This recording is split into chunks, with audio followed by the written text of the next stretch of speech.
ಭಾಷಣ, ಕನ್ನಡದಲ್ಲಿ ಭಾಷಣ. ಮಾನ್ಯ ಅಧ್ಯಕ್ಷರೇ, ಪೂಜ್ಯ ಗುರುಗಳೇ, ಊರ ನಾಗರಿಕರೇ ಹಾಗೂ ನನ್ನ ಸಹಪಾಠಿಗಳೇ, ಎಲ್ಲರಿಗೂ ಗಣರಾಜ್ಯೋತ್ಸವದ ಶುಭಾಶಯಗಳು. ನಾನು ಹರ್ಷಿತಾ, 6ನೇ ತರಗತಿ. ಸಂವಿಧಾನ ಅಂದ್ರೆ ಸಾಮಾನ್ಯವಾಗಿ ಅಧಿಕಾರವನ್ನು ಮತ್ತು ಜನತೆಯ ಹಕ್ಕುಗಳನ್ನು ಸಮನ್ವಯಗೊಳಿಸುವ ನಿಯಮಗಳ ಸಂಕಲನವನ್ನು ಸಂವಿಧಾನ ಎನ್ನುತ್ತೇವೆ. ಪ್ರಜಾಪ್ರಭುತ್ವದ ಕುರಿತು ಹೇಳುವುದಾದರೆ, ವಿಶ್ವದ ಪ್ರಜಾಪ್ರಭುತ್ವ ರಾಷ್ಟ್ರಗಳ ಸಾಲಿನಲ್ಲಿ ಉನ್ನತ ಶ್ರೇಣಿ ಗಳಿಸಿರುವ ದೇಶ ಭಾರತ. ಈ ದೇಶದ ಪ್ರತಿಯೊಂದು ಆಗು ಹೋಗುಗಳಿಗೂ ಇಲ್ಲಿಯ ಜನಜೀವನಗಳ ಮೇಲೆ ನೇರ ಪರಿಣಾಮ ಬೀರುತ್ತವೆ. ಪ್ರಜೆಗಳಿಗಾಗಿಯೇ ಪ್ರಜೆಗಳಿಂದಲೇ ಸ್ಥಾಪಿತಗೊಳ್ಳುವ ಇಲ್ಲಿಯ ಸರ್ಕಾರ ಆಡಳಿತ ಯಂತ್ರದ ಮೂಲಕವೇ ರಾಷ್ಟ್ರದ ಪ್ರತಿಯೊಂದು ಸಂಗತಿಗಳಿಗೂ ನಿರ್ಧರಿತವಾಗುತ್ತವೆ. ಮತದಾರರ ಕುರಿತು ಹೇಳುವುದಾದರೆ, ಹೊಟ್ಟಿನಲ್ಲಿ ಮತದಾರರೇ ಈ ದೇಶದ ಜವಾಬ್ದಾರ, ಜೊತೆಗೆ ಎಲ್ಲದಕ್ಕೂ ಅವನೇ ಭಾರಸುದಾರ.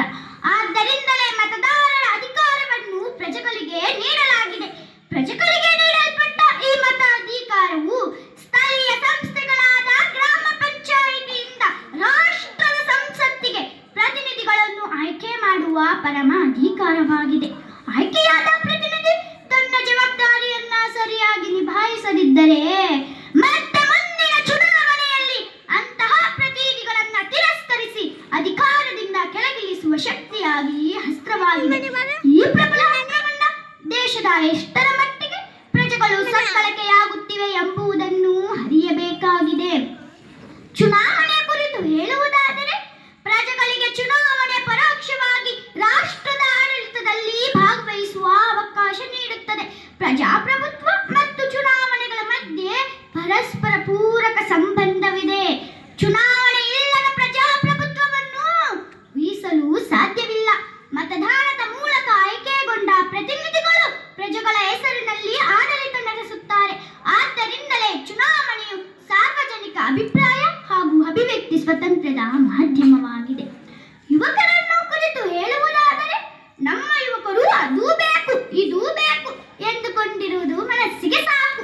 ಇಷ್ಟು ಇದಿಷ್ಟು ಎಂದು ಹೇಳುವುದನ್ನು ಅಭ್ಯಾಸ ಮಾಡಿಕೊಂಡಿರಬೇಕು.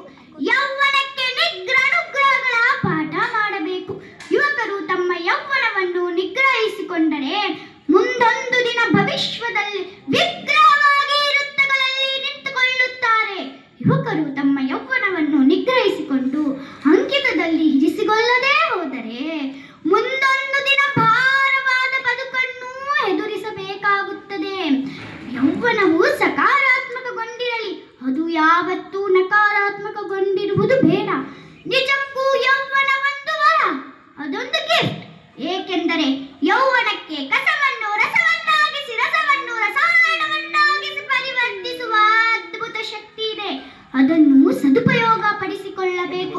ಯೌವನಕ್ಕೆ ಸಾಮ್ರಾಜ್ಯ ಕಟ್ಟುವ ಶಕ್ತಿ ಇದೆ. ಭಗತ್ ಸಿಂಗನನ್ನು ಕುರಿತು ಹೇಳುವುದಾದರೆ, ಭಗತ್ ಸಿಂಗನು ಸೆರೆಮನೆಯಲ್ಲಿದ್ದಾಗ ಅವನ ತಾಯಿ ಹೇಳಿದ ಮಾತಾದ, ನಿನ್ನ ನಿಲುಮೆಯನ್ನು ಬದಲಾಯಿಸಬೇಡ, ಪ್ರಪಂಚವು ಮರೆಯಲಾಗದ ಸಾವು ನಿನ್ನದಾಗಿರಲಿ ಎಂದು ತಾಯಿ ವಿದ್ಯಾವತಿ ಹೇಳಿದ ಮಾತನ್ನು ಸದಾಕಾಲ ಸ್ಮರಿಸುತ್ತಾ ಇದ್ದನು. ಇಂತಹ ತಾಯಿಯ ತ್ಯಾಗದ ನುಡಿಗಳಿಗೆ ಉತ್ತೇಜನಗೊಂಡ ಭಗತ್ ಸಿಂಗನು ಗಲ್ಲುಗಂಬದ ಕಡೆಗೆ ಹೊರಟಾಗ ಗಲ್ಲು ಶಿಕ್ಷೆ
ದೇಶಗಳು ಎನಿಸಿಕೊಂಡಿವೆ.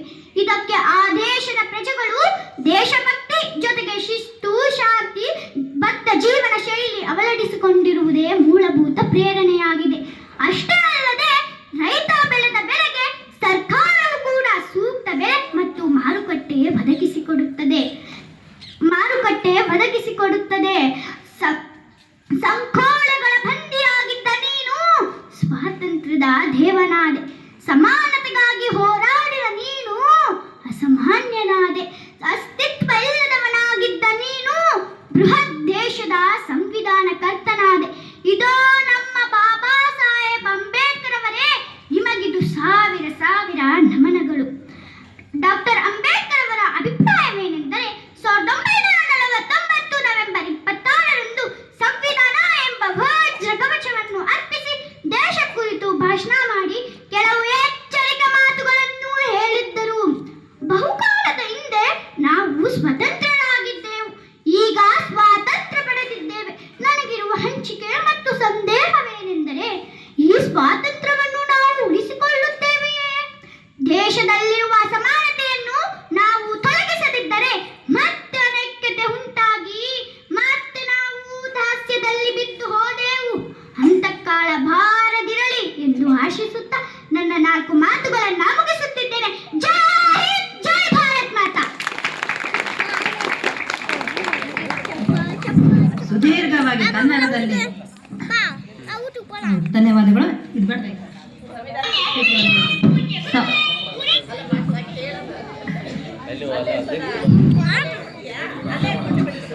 ಅಲ್ಲ ಸಂವಿಧಾನ ಪೀಠಿಗೆ ಅದು ಡ್ಯಾನ್ಸ್ ಐತಲ್ಲ